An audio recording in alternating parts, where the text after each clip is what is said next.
Well, I'm glad to get the year kicked off. I thought the crowd, for a rainy, cold night, I thought we had a good crowd in there tonight. We had a better second half effort on the defensive end, not anywhere near where we need to be. But it's early. We played a lot of guys, got an opportunity to play 11 guys tonight, double-figure minutes, and we won. And you never, I never get to a point where I undervalue winning. Any questions? Coach, defense, obviously something you guys are going to have to focus on going forward. You think? Yeah, I was very disappointed. I got to do a better job in preparation and practice, and better in demanding from our guys. If you look at our team, you can't look backwards and say, Jawan's not here, or, Zay Trez. I heard the quote yesterday from the guy from the Colts that's suffering through leukemia. Is you can't deal in circumstances. You got to deal with your vision. So our vision is at some point we're going to be a great defensive team, and we just got to figure out as coaches the best way to do that. Brandon Garrett gives you 5 and 7, 2 fouls. That's kind of what you need from him every night. Yeah, I want to be more aggressive and have he's got to make free throws. If you're going to get fouled and get opportunities, he's got to be around 70%, hopefully for us. But he's got to give us an intimidating presence around the basket. I thought Ed did a better job in the second half going after rebounds and showing the difference, and showing his athleticism and strength. And Brandon's got to do that for us. He needs to be around 8 or 10 points, hopefully 6, 7 rebounds for us to be effective. Talk a little bit about the play of Jeffrey Moss tonight. He was good. He made shots, so that's what everybody kind of probably catches wind of. But I thought he was our best young kid defensively, just knowing what's going on. We recruited him. The one thing I said is he reminded me of Jawan Long and when you look down the road as he's a junior and a senior and he gets bigger and stronger, being a shutdown, defensive-minded guy. He comes from a real good high school program. He was a football player, so he does have some toughness. The one thing that he has surprised us all a little bit with is he's shooting the ball better than we thought.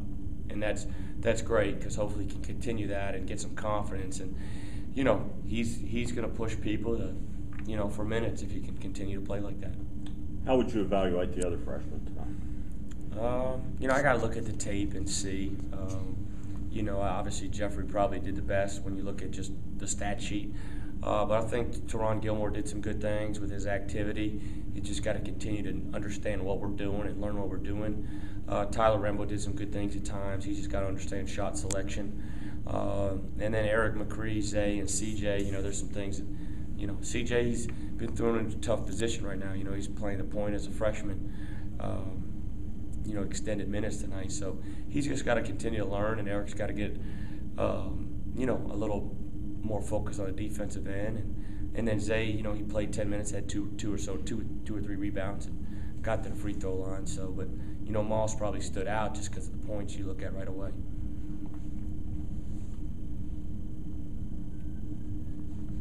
Talk about the need to play 5 freshmen together at a time on the floor versus, putting a couple of the returners back in.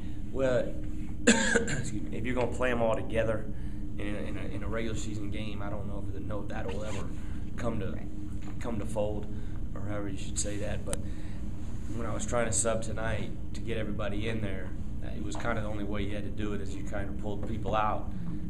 There's nobody else to put in but freshmen. So, that's all I got to choose from. So, eventually they're all going to be out there if you're going to try to get them all minutes. And I didn't want to wait too long, so I wanted to kind of rotate them all in there. And, our starters didn't play their normal minutes tonight. Even Isaiah played 30. Ed played 24, but Ed's probably going to be normally in 30, and Isaiah will probably be normally 37, 38, But you probably won't see that in the regular season. You possibly could, but I don't think so. But we'll try to keep a young perimeter guy and a young post guy on the floor. So there's 3 out of 5 experienced guys. Is how I would like to do it from here forward. Coach, talk to me a little bit about Dexter's play tonight.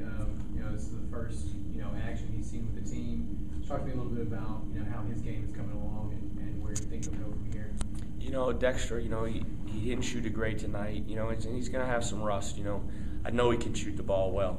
He's done it he's done it in practice. He's done it last year in practice.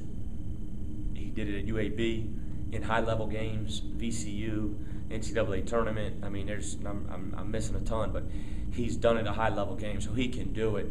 Dexter's been battling injuries, you know, ankle, knee. I mean, you probably saw him a little bit. He was hobbling at times, you know, from time to time. I thought we got to get him healthy. You know, I think that's the biggest thing because he's in shape now. I just think he's got to get healthy with his body, and he's just got to stay in the gym and make sure he's getting shots up. And he's got to be our best defender. You know, right now he moves up a slot. You know, he's got, instead of being the number 2 defender, he's got to be the number 1 defender.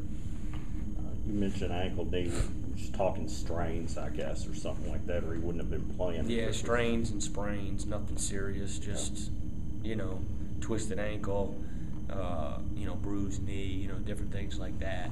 Stuff he can play through, but it is nagging. I know today's an exhibition, but next week, you know, you have College of Charleston. You don't want to skip Brescia, but is it hard to believe that this team will be playing that kind of competition next week? Well, once, you know, no, that's what I don't want to, you know, devalue Brescia, you know, because anybody, like I told our guys, you know, I've been here. We've beaten Stanford, Vanderbilt, been in the second round of the NCAA tournament a couple times. We've beaten Memphis. But my first year, we got beat by Seattle Pacific. So I've seen the highs and lows at every level here. So I don't want to take anything away from them. But once we finish that game Friday night, the level of competition for our guys is going to be really, really good. From Auburn to Charleston, I mean, Charleston could be the second or third best team over there, you know, outside of, you know, when Baylor probably is the one team probably people would say, but Charleston on their home floor, I mean, they're picked to win their league. I mean, they're really, really good. And Amir's over there on that staff, and he knows the couple of our players, you know, so he has a feel for how we play too. So there's no easy games over there, and they're all high-level teams that are going to compete for championships. So, you know, but sometimes you don't know what you have until you get in that environment.